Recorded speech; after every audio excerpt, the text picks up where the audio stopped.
কীর্তিমান নারী ফুটবলার সংবর্ধনাকে কেন্দ্র করে মাঠ জুড়ে ভক্ত দর্শনার্থীদের ভিড়। ফুলেল শুভেচ্ছায় সিক্ত সাফজয়ী সানজিদা তহুরা সহ কলসিন্দুরের ৬ ফুটবলার। ঢাক বাদ্যের ধ্বনিতে মুখরিত চারপাশ।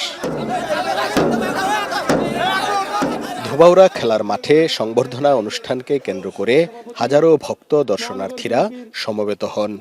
প্রথমে সানজিদা তহুরা সহ ৬ ফুটবলারকে ফুলেল শুভেচ্ছা জানান জাতীয় ফুটবল দলের সাবেক অধিনায়ক আমিনুল হক ও ঢাকার ব্রাদার্স ইউনিয়ন ক্লাবের আহ্বায়ক ইঞ্জিনিয়ার ইশরাক হোসেন। পরে সাফজয়ী নারী ফুটবলারদের সংবর্ধনা স্মারক ও নগদ অর্থসহ বিভিন্ন উপহার তুলে দেন আয়োজকরা।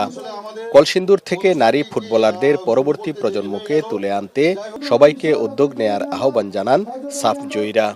অনেকে আসছে দূর দূরান্ত থেকে আমাদেরকে দেখার জন্য, তো আমরা খুব খুশি। তো এলাকাতে আসলে সংবর্ধনা পাইলে আমাদের জন্য অনেক ভালো লাগে যে আমাদের এলাকা আমাদের জন্য অনেক কিছু করতেছে। আমরা সাউথ এশিয়াতে চ্যাম্পিয়ন হয়েছি পরপর ব্যাক টু ব্যাক 2বার। তো আমাদের লক্ষ্য এখন এশিয়াতে ভালো কিছু করা, আর অবশ্যই তো হ্যাটট্রিক চ্যাম্পিয়ন হওয়ার লক্ষ্য তো আমাদের থাকবেই। তো আমরা আমাদের মতো প্র্যাকটিস করে যাব আর ইনশাআল্লাহ সামনে ভালো কিছু দেখতে পারবো। ক্রীড়াঙ্গনকে রাজনীতির বাইরে রেখে খেলাধুলার মানোন্নয়নে কাজ করার আহ্বান জানান অতিথিরা। ঢাকার ক্লাবগুলোতে নারী ফুটবল উইং করার কথাও বলেন তারা।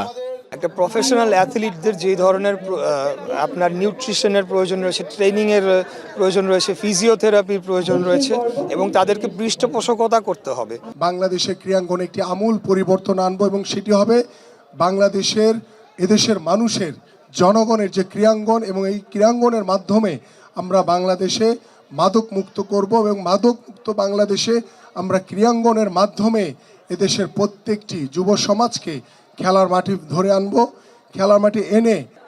আয়োজকরা বলছেন সাফজয়ীদের সম্মান জানানো এবং নতুন প্রজন্মকে খেলাধুলায় উদ্বুদ্ধ করতেই এই আয়োজন।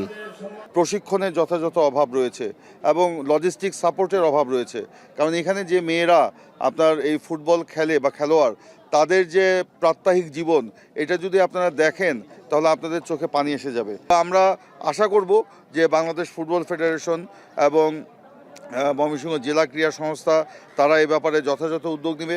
আমি ব্যক্তিগতভাবে আমরা উদ্যোগ নেব। 2022 সালের সাফ নারী ফুটবল চ্যাম্পিয়ন দলেও ছিলেন কলসিন্দুরের 8 ফুটবলার। হারুনুর রশিদ, এখন ময়মনসিংহ।